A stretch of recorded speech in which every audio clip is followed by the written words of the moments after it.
Gravitas, co-presented by Skoda. Kushak, choose what really matters. Speaking of allies, there are two countries that are aligning their policies to make the Taliban sway to their tunes. No prizes for guessing which countries we're talking about. Pakistan and China, of course. They're both trying to work with the Taliban. Ever since America withdrew from Afghanistan, both Islamabad and Beijing have been cheering for the Taliban. They consider it a mutual friend. That can be used against a mutual adversary, which is India. So a nexus between the three, China, Pakistan and the Taliban, is emerging. And it's a reality that the world needs to come to terms with and brace for. At the same time, we must seek answers to some important questions that arise. What does this nexus mean for South Asia and for India? What security ramifications will it have for the region and beyond? And how worried should India be? How can the world mount an effective counter-response? To take these questions and more, let me introduce you to the guests that we have today in our Washington studios. We have Jamil N. Jaffer. He is the founder and executive director of the National Security Institute in the Bush administration. He served at the White House as an associate counsel to the president. We also have with us Brian Lanza, Republican strategist and former communications director to President Trump's transition dream. Jamil and Brian, welcome to WION. Thank you. Thanks for having us. Jamil, if I begin with you, you've worked with the White House. You've dealt with intelligence matters closely. What kind of support do you think Pakistan is still lending to the Taliban? Well, look, Palki, we know that the Taliban were a creation of the Pakistani ISI, right? There's no question about that. And so Pakistan's long been supporting the Taliban. They've been part of their organization. They've really built them up, kept them going during the U.S. occupation, and have now permitted a lot of their fighters to come back in across the border and essentially empowered what's taken place over the last few weeks and months as the Taliban have swept across Afghanistan, taking power in that country. You worked with President Trump, who very famously once slammed Pakistan for quote-unquote lies and deceit in the war on terror. Correct. Why do you think the current American administration is wary of calling out Pakistan and its role in this Taliban crisis? Listen, I just think President Joe Biden's in a tremendously weak position with the withdrawal of American troops in Afghanistan. And being in that weak position, it gives him little authority to go to actors in the region and act tough and ask for strong standards and ask for Pakistan and its satellite, the Taliban, and in Afghanistan to set proper standards for how to be part of the international community rather than dictate that they need specific meetings. The standards are pretty clear what the international community wants out of Afghanistan. President Biden seems a little bit scared to push, but this is where the international community will step in and hopefully put the right standards forward. Is the international community going to step in is a question, because the Americans are working on a quad vis-a-vis Afghanistan, where Pakistan is very much going to be a member. And the world has seen what happens when you make Pakistan an ally in the so-called war on terror. Why do you think they keep repeating the same mistakes? Well, in a lot of ways, there's not a lot of good options to the United States, right? Now that we've completely withdrawn our forces from Afghanistan, we've removed our capabilities at the Bagram Air Base. We're trying to run this quote-unquote over-the-horizon counterterrorism capacity, but we can't do that without basing rights, without the ability to deliver capabilities in the region. And Pakistan is there right now.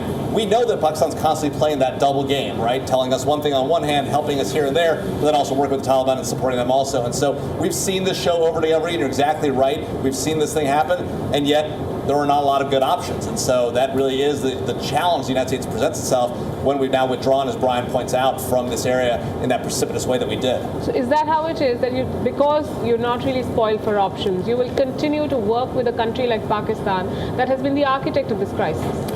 It's sad, but it's true. Oftentimes the decision an American president makes is bad and worse. It's never good or bad. And the decision in the Middle East, a lot of these decisions are bad and even more bad.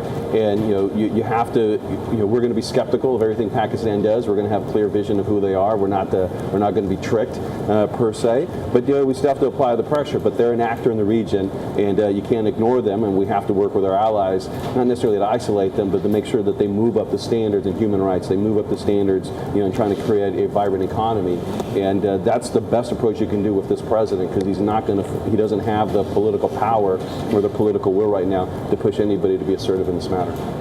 Where do you think China comes into this picture? China and Pakistan are hand in glove, and the Chinese are rolling out the red carpet for the Taliban. They're engaging with them.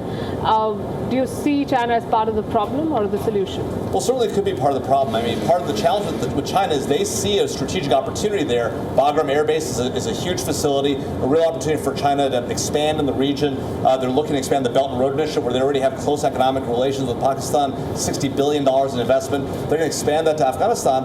And it's, Afghanistan is a resource-rich country. Now, those resources are hard to get out. They're very expensive. But China sees an opportunity there, as they have in a lot of places around the world, particularly when they have a chance to point out the U.S. failed here, where China can try to make it a success. And so that's part of what they see going on here.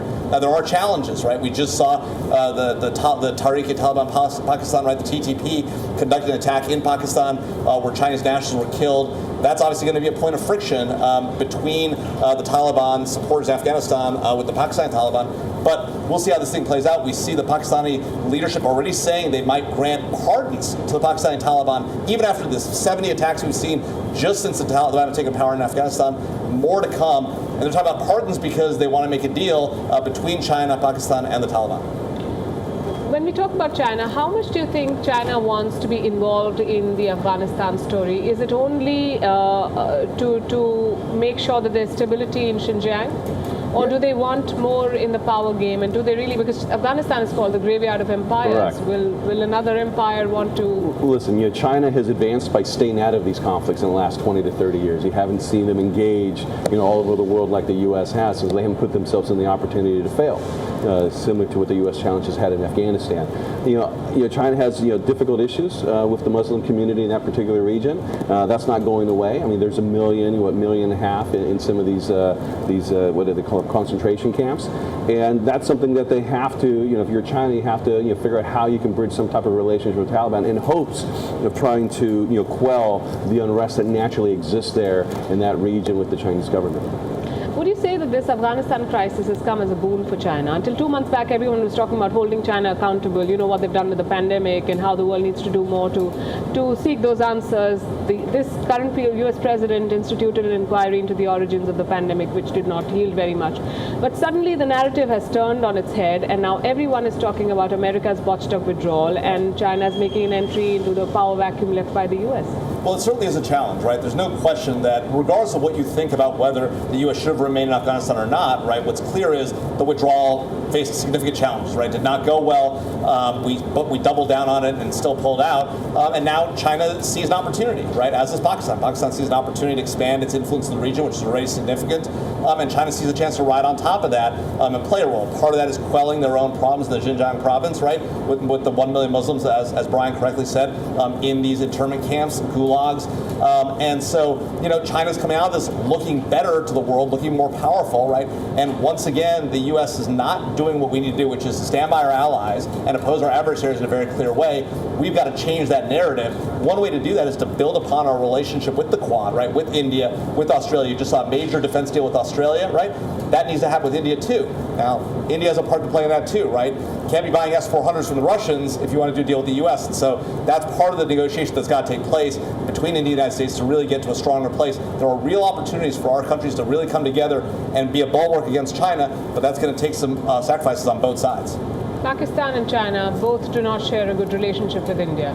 And now they're both coming together into a third theater of conflict, which is Afghanistan, which has also become a base for terrorists. How worried should India be, and what are India's best bets in terms of allies and partners to work on this? Listen, I think it's pretty clear India should be very worried. India should be worried about the Russia relationship as well. I mean, at some point they're going to have to make a decision, as good as it's been, as they feel it's been with the Russia relationship. Prioritizing a relationship with the American relationship is probably more important because you're dealing with China, because you're going to be dealing with Afghanistan. And that vacuum needs to be filled somewhere. And I think if you're looking, if India's looking to fill that vacuum, it should turn to the U.S. because there's conflicted allegiances right now with China and Russia. And you don't want to be in that position where China and Russia align against India's interests. And that could easily happen. Right. I'm going to wrap with this. It's a windy morning here, and I'm not sure if this will lead to winds of change as well in the conversations that world leaders will have in the days ahead. But thank you very much for sharing your perspective with us. Thank you. WION is now available in your country. Download the app now and get all the news on the move. Gravitas, co-presented by Skoda. Kushaq, choose what really matters.